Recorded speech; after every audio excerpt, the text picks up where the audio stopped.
మా అమరాపు నుంచి మా ఊరికి పేరు వచ్చింది.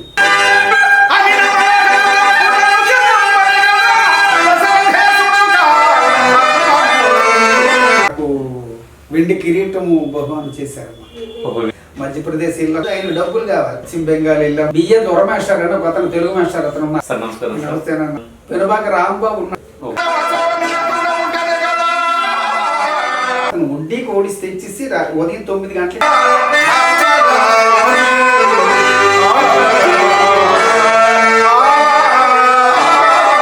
ప్రెసిడెంట్ ఉన్నాడు.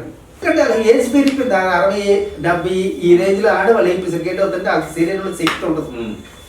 ఫగ్రాలకి వెళ్ళలేదు, ఏ పని చేయలేదు. అలాంటిది మాలాటలు అందరి మీద 100, 50, 1000 తెచ్చి వాళ్ళకి ఏదో ఒకటి చేయడం. ఒకరు కాదు కదా, రోజుకొకరు. మొన్న ఒకటి యాక్షన్ నలుగురితో లేనప్పుడు ఈ రంగం అన్నది ముందుకు నడవదు. రాష్ట్రేతర ప్రాంతాలలో పాముల వలస అని అన్నది ఒక పెద్ద, చాలా పెద్ద పేరు ఉంది అనమాట.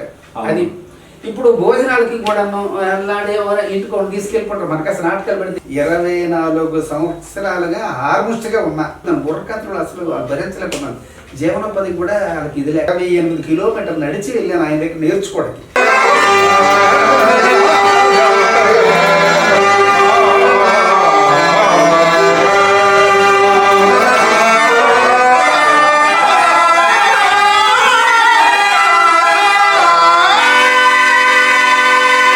పరిచయం మమ్మల్ని చేయడం వల్లే మాకు కాస్త ప్లస్ పాయింట్. నా పేరు అమరపు కృష్ణమూర్తి. గట్ల గోపాలరావుని వీళ్ళందరూ తీసుకొచ్చి బట్టే మాకు గుర్తింపు రాగలుగుతుంది. ఇది రేలారే అది కొద్ది రోజుల్లో ఉండేవట అని పరిస్థితి కూడా రావడానికి అవకాశం. దాన్ని మనము ఆశ్చర్యపడకల, ఆ రోజులు వస్తాయన్నా కూడా ఆశ్చర్యపడకల. నాకు మాట్లాడారు మనకంటే అది. మేము పొగ్గరికి వెళ్ళినప్పుడు కూడా కొంతమంది మేము మేకప్ వేసుకుంటే ఏంటంటే పొగ్గరం అంటారు.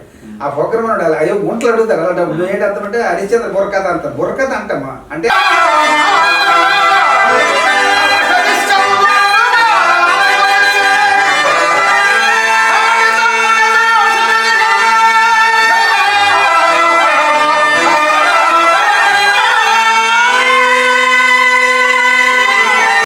రాము వీళ్ళన్నీ ఏం చదువుకున్నాడు? మీ మామ ఏం చదువుకుంటాడు, ఏట్లేదు. ఈవేళ ఎంతమంది కాస్టింగ్ లో ఆడగలుగుతాడంటే అది కెపాసిటీ. మనిషి చదువు ఉన్నది లేదని కాదు, మనిషిలో ఆ పట్టుదల ఉంది. ఆ పట్టుదల ఇద్దరు కూడా ఒక కంకణం వేశారు, నాకు బంగారు కంకణం. నాటకం అవ్వదండి, ఆయన మనిషి దొరకడండి. ఇప్పుడు నడిస్తేనే తోవ దొరుకుతుంది అన్నట్టు మనం జామి జనార్దన్ రావు అని ఈ వృక్ష కల్పనములు ఇంకేలనయ్యా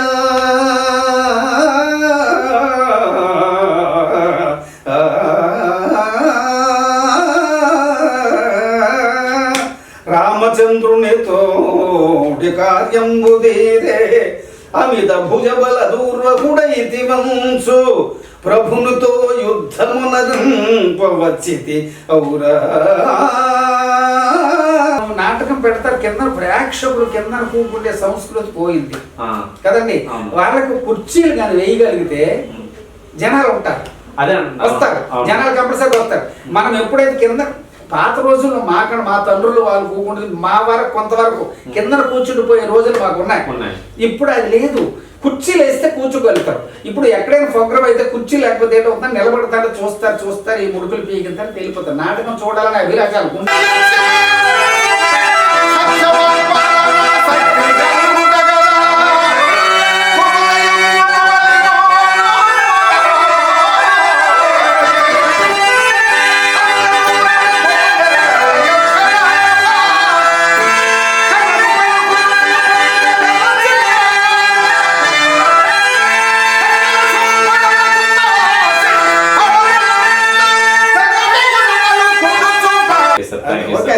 Thank you.